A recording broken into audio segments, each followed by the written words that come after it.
Salam jumpa sahabat Resi yang dikasihi hati Tuhan Yesus. Kita berjumpa dalam renungan singkat Dehonian hari ini. Vivat Cor Jesu, per Cor Mariae. Terpujilah hati kudus Yesus melalui hati Maria. Mari kita mempersiapkan hati kita untuk mendengarkan sabda Tuhan. Semoga hati kita dipenuhi dengan hati kudus Tuhan Yesus yang merajai diri kita.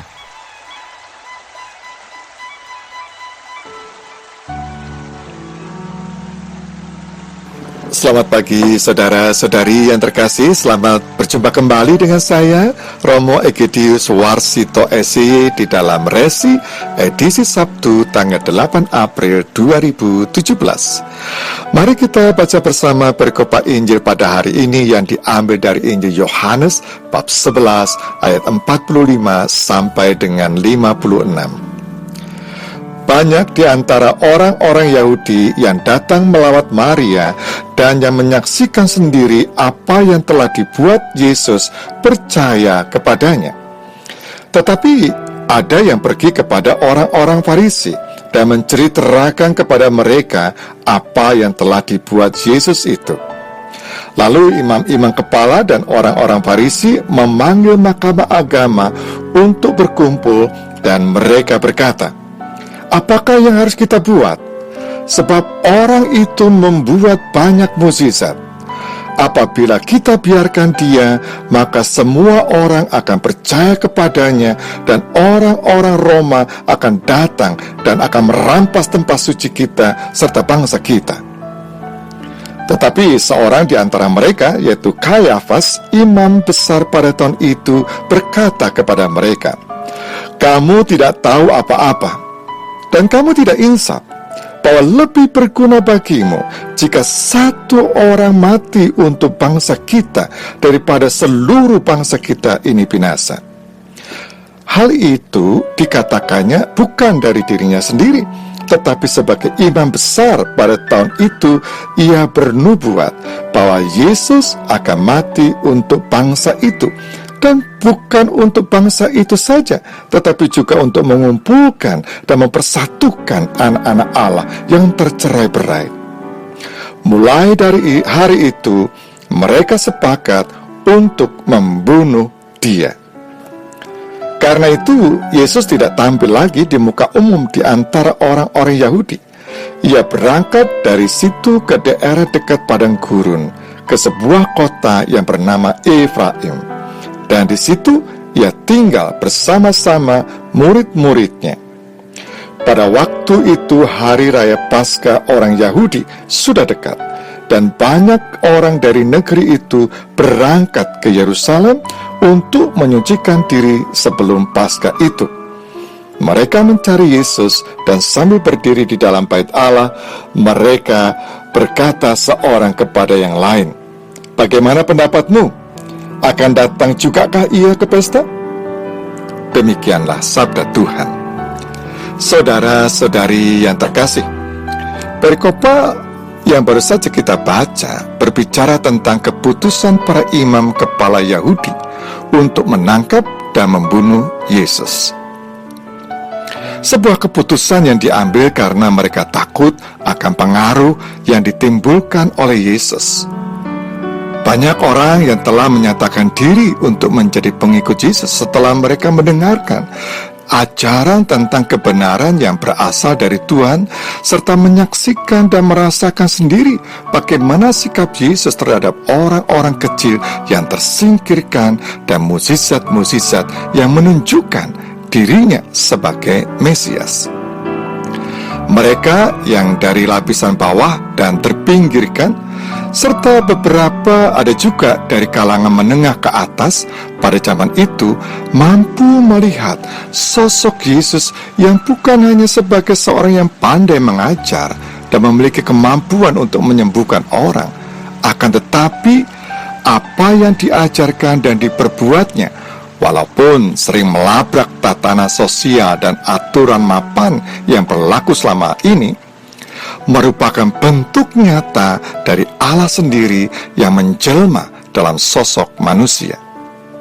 Oleh karena itu, tidak heran banyak orang yang kemudian percaya dan menjadi pengikutnya. Dan inilah yang ditakutkan oleh para imam kepala, yang akan kehilangan pengikut, pengaruh, dan kekuasaan yang melekat dalam diri mereka. Mereka tidak mau kehilangan kemapanan dan status terhormat yang selama ini mereka terima.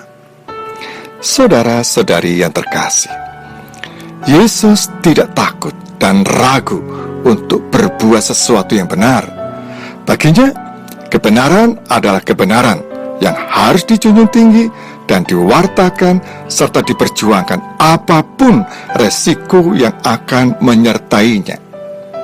Saya yakin Yesus sadar bahwa dia akan menghadapi sikap penolakan dan akan berujung pada pembunuhan atas apa yang akan dia lakukan.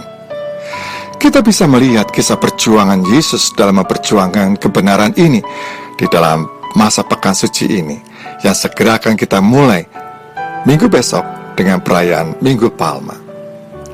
Lalu, apa yang bisa kita renungkan dari perikopa pada hari ini, Sabtu sebelum pekan suci? Paling tidak, kita semua disadarkan bahwa apa yang dialami oleh Yesus masih terjadi di zaman sekarang ini.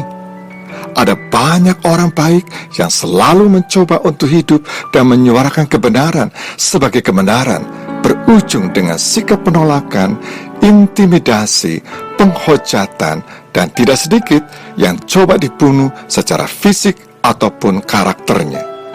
Ambil contoh saja apa yang terjadi di sekitar kita saat ini. Peristiwa yang menimpa Basuki Cahayapurnama, sikap dan ejekan yang sering diterima oleh Presiden Jokowi atau Ibu Susi dan lain-lainnya. Pertanyaan refleksi bagi kita adalah, apakah kita berani menyuarakan apa yang kita yakini dan imani sebagai kebenaran di tengah-tengah tatanan sosial yang justru bertentangan dengan nilai-nilai kebenaran itu sendiri? Apakah kita berani menabrak tatanan sosial yang sudah mapan dan jauh dari kebenaran, akan tetapi sudah dianggap umum dan tanda petik benar, sehingga kita akan menjadi orang yang aneh dan asing di dalam tatanan sosialnya demikian? Apakah kita berani mengambil resiko hidup susah dan menderita karena mencoba hidup dengan nilai-nilai kebenaran yang kita yakini berasal dari Tuhan sendiri?